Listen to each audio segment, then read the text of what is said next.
pounds a year are estimated to flow into the British economy from Russia, and many Russians have come to London to support the needs of our country's super rich. A passenger in the car. I used to sort of steal it from my dad and go driving. Roman Grigoriev is one of them. It's really emotional for a lot of our clients, and everyone recognizes it. It's iconic, very iconic. Yeah. Ooh. Yeah, does happen. Roman and his business partner Dmitry Zakirov used their vintage Volga to publicize the company they set up.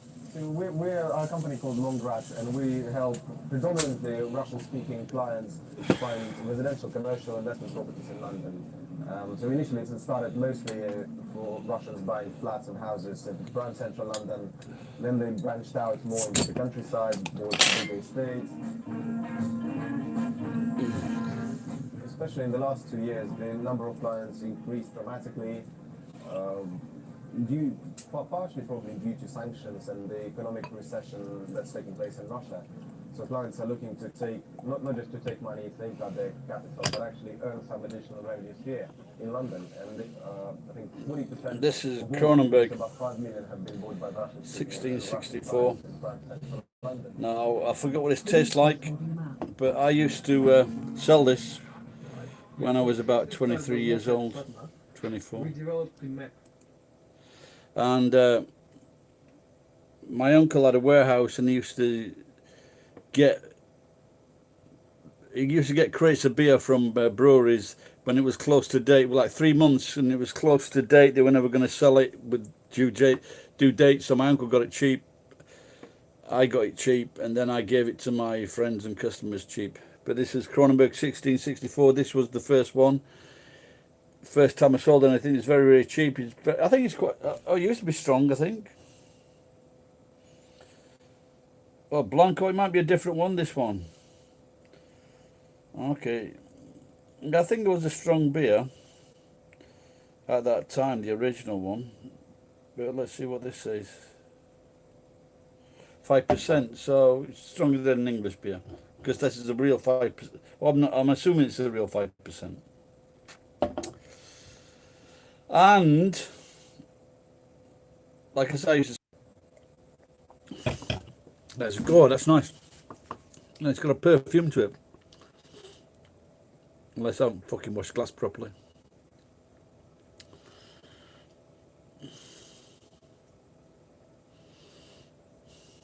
It has got a perfume taste to it, without a doubt.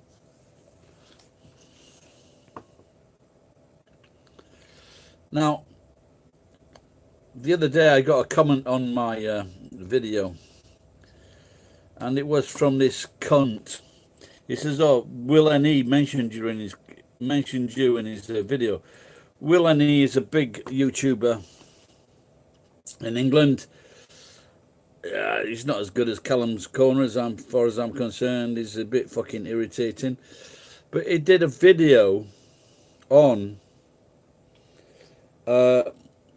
people on the internet, YouTube, different places, Instagram, and they were asking for money. So I wasn't on it. He didn't mention me, but he was trying to make a fucking snide comment that I was like these people. Now these people were just sitting in their rooms they were live streaming. They were sitting in their rooms saying, "Why can't you give me $5? If you can watch me for 1 hour, why can't you give me $5? The most I ever asked for was like $1. And I just thought, well, if people can't fucking chuck up $1, then they're just a cunt. And I've made that quite clear and strong. $1 is fucking nothing. But she's tying in all these things with it, you know, it's a coffee, blah, blah, blah. But she's already got some regular people that subscribe to her, and then she's asking more. But I was asking for money just to pay the fucking rent, or just to buy food, not to buy a new fucking computer. In fact, I bought my phone, the one I'm talking on now. I bought this phone. It's cost me 10,000 to 12,000 yen a month to get a brighter picture, and it's been a right waste of fucking money. 3 people over the last fucking 15 months have said, oh, you got it's a good picture, blah, blah, blah. Fucking 3 people. To get 3 people to say that, and I've spent like fuck. If you're thinking of getting a good camera, don't fucking bother. Thinking of getting special equipment, don't bother, because the people watching, they might say it, and they say, oh, we'd like that, oh, and blah, blah, blah, but they don't give a fuck. Ask them for fucking $1 or $5. They don't give a fucking fuck. So don't waste your money buying expensive fucking equipment. Just use an old phone, an old iPhone, whatever. Like I said, this cunt's making these comments. But for example, when I make a video, more than I thought, well, I saw this, I can make a video on this Kronenburg. I have to spend money doing it. If I might see something that's 400 yen, 500 yen. The dollar bought for fucking videos, that was 4,500 yen for making fucking videos. So there are costs involved to you fucking tight-fisted cunts. It does cost money to make videos, but the biggest cost has been my family. That's been the biggest cost. Because I was thinking I could fucking make a living doing this stupid fucking bastard thing. But you can't, because you need luck.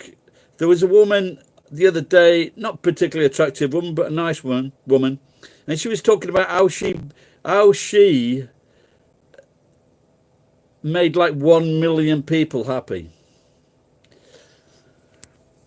And what she did, she'd been promoted, she knows someone at fucking YouTube. She'd been promoted by YouTube, and now she got about 100,000 viewers. Well, no, she didn't have a lot of viewers to start with.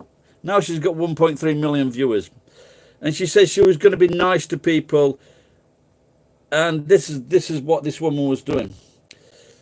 And she reckoned she'd done 30,000 nice acts or done 30,000 things to make 30,000 people happy.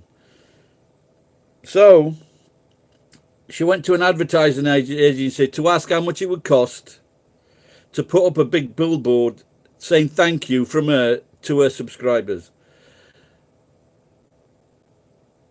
And she asked how many people would that reach in a month. 970,000. That's how many people it would reach on this particular road in California. Plus the 30,000 she'd already made happy. So, and I've got to watch these cunts. The cunt in the fucking caravan on the fucking beach. 1 million subscribers in 2 days. What a load of fucking bollocks. It's fucking shit. And then you wonder why people get fucking angry. Well, this is why I get fucking angry, because of bullshit like that.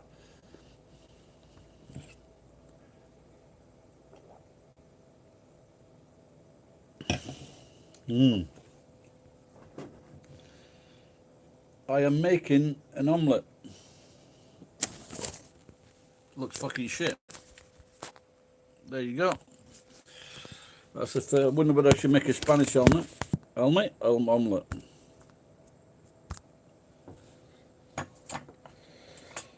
So if anyone's watching and you don't like what I say, or you don't find any truth in it, fuck off. I've already lost about 90 fucking subscribers in the last month. Do I give a fuck? No, I don't give a fuck.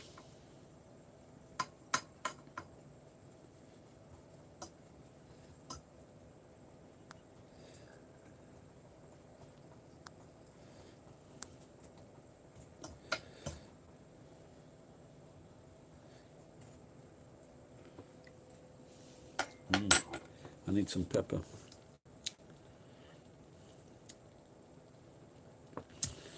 Well, seeing as no one's there, I'm going to put this video on about...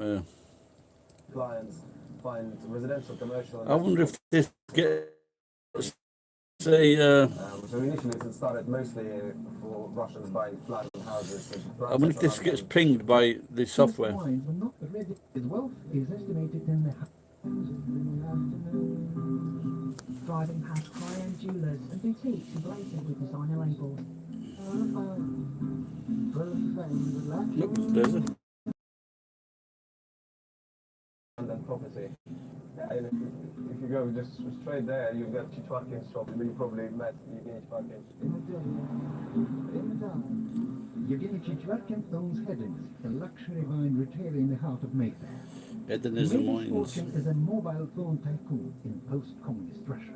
But he had to flee Russia in 2008 and sell his company. His wealth is estimated in the hundreds of millions. My name is Jim. I'm founder and investor in the best wine shop in the world. Men smelling a wine's bouquet. We change. So I got this wine today rather than the 300 wine. I'd just like to look at this. And it was 500, so it's still cheap. But this wine is... Oh, it's a fucking... I didn't realise that. That's good. That's why it was heavy. It's like 1 milliliter. It's 1 litre. And it's 13.5%, which makes it great. And it's 500 yen. Trading some sort is in Something from I thought it Valdemort. 15 years old. Valdemort red When wine. I started to selling something, it was illegal. Let's have a look. Let's put that in the fucking... Women queuing for Mix. bread and rows of empty shelves. Then a huge red propaganda poster. I spent four years on the open market without roof on my head. Winter, -20. I have frozen toes. But still positive. He's talking to the very young Russian man who became very, very fucking rich. changed for Yevgeny with the fall of the Soviet Union. He was 17. Soviet Union crashed in 1992 and a lot of people, let's say 90% of the people had the proper Soviet mind. And it was easy to make money. We started selling mobile phones when the penetration of mobile phones was less than 1%, Nope, can't find it. and we just caught the wave. We No. started from one shop, like corner shop, Time is it and now? then open another one, and then another one. I just wanted money. Yevgeny started his business aged 22, and it grew so fast that he didn't even realize he had become a millionaire. Our accounting manager, a salesman. Wait, Two female models posing on a photo shoot. Yevgeny isn't the only Russian in London who found the secret of success at a young age. Katya Elizarova is now in. He started hedonism because he felt that the finds were not readily available in London. But trading of some sort is in his blood. I'm buying and selling something from my 16 years old. When I started to selling something, it was illegal, it was Soviet Union. Women queuing for bread and rows of empty shelves. Then a huge red propaganda poster. I spent four years on the open market without roof on my head. Winter, -20. I have but still positive the way of every customer. Everything changed for Yevgeny with the fall of the Soviet Union. He was just 17. Soviet Union crashed in 1992 and a lot of people, let's say 90% of the people had the proper stock. Started his business age 20 so fast. Manager said us when we reached 2 million. I don't remember the years because it was kind of nightmare. 24/7 non-stop. Buying and selling. Two female models posing on a photo shoot.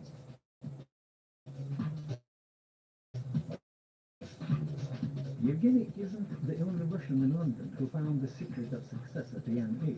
Katya Elizarova is now an international supermodel. Her career began in Russia when she was just 14, though she now calls London her home. I was scouted by a girl from Moscow, and she just walked to me on my way from school and asked me if I wanted to be a model. And I knew nothing about modeling at the time. I'm brought up by my grandmother where I have to, think of my future, think of my work in the office or in the factory, whatever. Certainly not modeling, certainly not traveling. Just model. They certainly wanted to talk to me. And yeah, apparently that's what they like. They're in Europe. Last year, Katya opened Moscow Fashion Week. I was just noticed on the streets of my native town, taken under security, travel the world, and you can get up to $50,000 for like a month's stay. She calls her black cat. I loved England from the very beginning. I loved English language. My dad was obsessed with the Western culture. We always listened to English music, and it was prohibited as well at some point. So when eventually I was offered to go to England, well, I was over the moon. Katya is not just a pretty face. In her early teens, she trained as a dancer at the Bolshoi Ballet. Yeah. And in London, she studied law before turning to modeling full time. You can fall in love with London every day, can't you? There's always something new there, and all the buildings are different from what my eyes accustomed to. And there are roses growing. There are no tall, like gates or like walls. Because in Russia, if you live in a house, you always have like really tall walls to protect yourself, so people don't see your walls. But in England, no one cares. In England, everyone destroyed these walls, and the walls are made of roses. Isn't that fantastic? I'm devoted. I'm in love with London forever. Iconic London landmarks and the Union Jack flag. Do I really? Rows of black cabs and the word bank. If I've got epic content, why am I only getting 200 fucking? Why am I only getting 200 fucking views? 300 views. Can't be that fucking epic, can it? Suspicious that some of the money of London's rich Russians is not quite as honestly hard-earned. But Roman feels blanket accusations are unfair. Everyone thinks about Russian money in London as this crazy, as Mickey rightly said, crazy money that from oil and gas, that sort of connections to the government. But Russia is a huge country of 140 million, and we're talking add Ukraine and everything else. Not everyone is connected to the government. There are huge retail chains where billionaires are made. There are huge internet portals. There are huge restaurant chains, everything. And so there are loads and loads of properly clean businessmen who have no connections to the government. Estimated to be worth over £40 million. So what does money mean to Igor Tsukhanov? The first money you earn after business, whatever, you put it in residential. Then maybe second home. Okay, then maybe you want to stay in 5-star hotel. God! But what else? Fucking! Well, After these few simple things, which basically saves you time, for example, in the queues, in the flights, you're basically saving time. but what else? After these few simple things, which basically saves you time, for example, in the queues, in the flights, you're basically to spend money for yourself. You should have imagination how to spend money for yourself. So therefore, I would say, on this level, yes, I think I started looking. If I don't buy for myself, what can I do? And this brings them to charity, because with charity it's unlimited. Now, a nighttime exhibition at the Saatchi Gallery.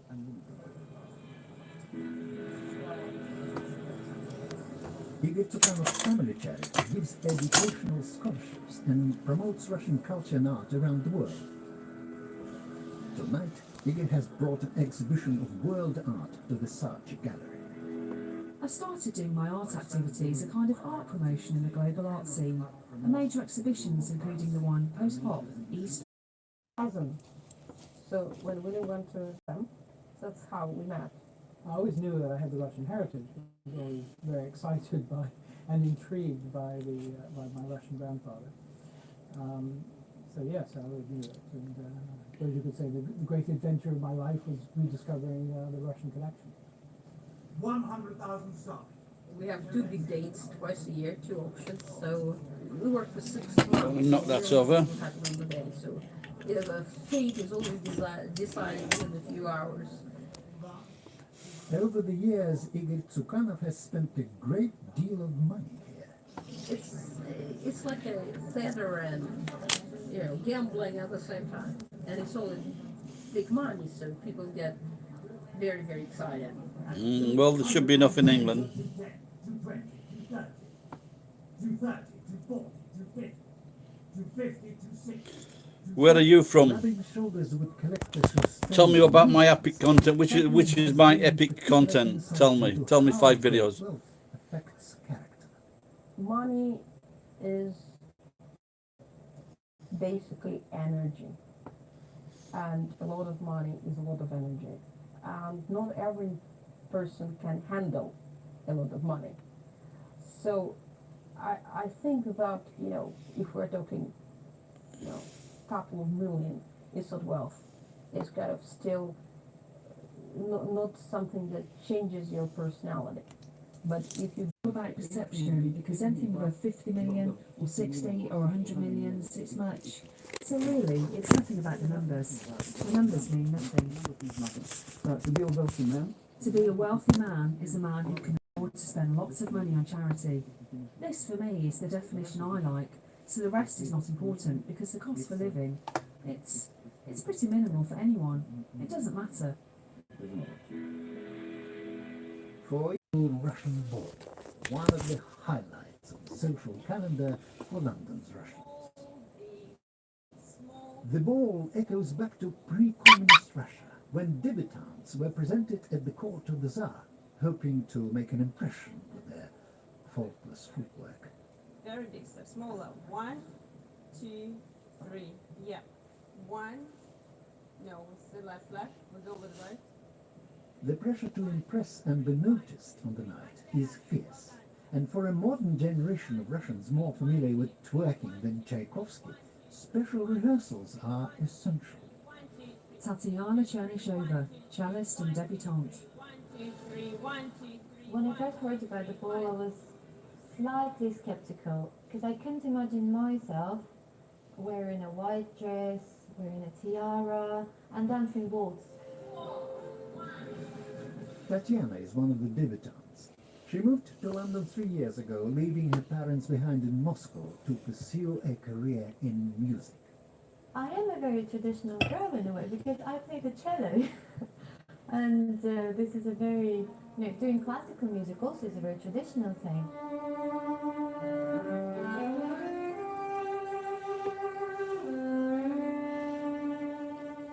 My dad is a self-made man.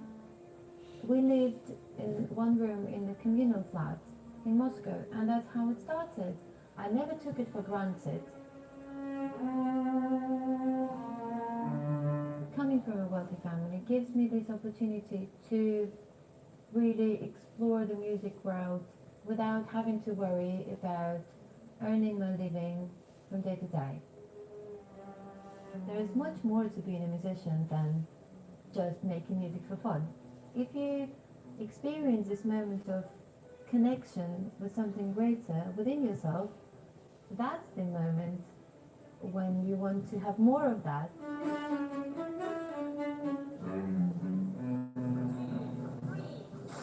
Tatiana and the rest of the debutantes have just 3 weeks to find a connection with the dancers that will open the Russian ball.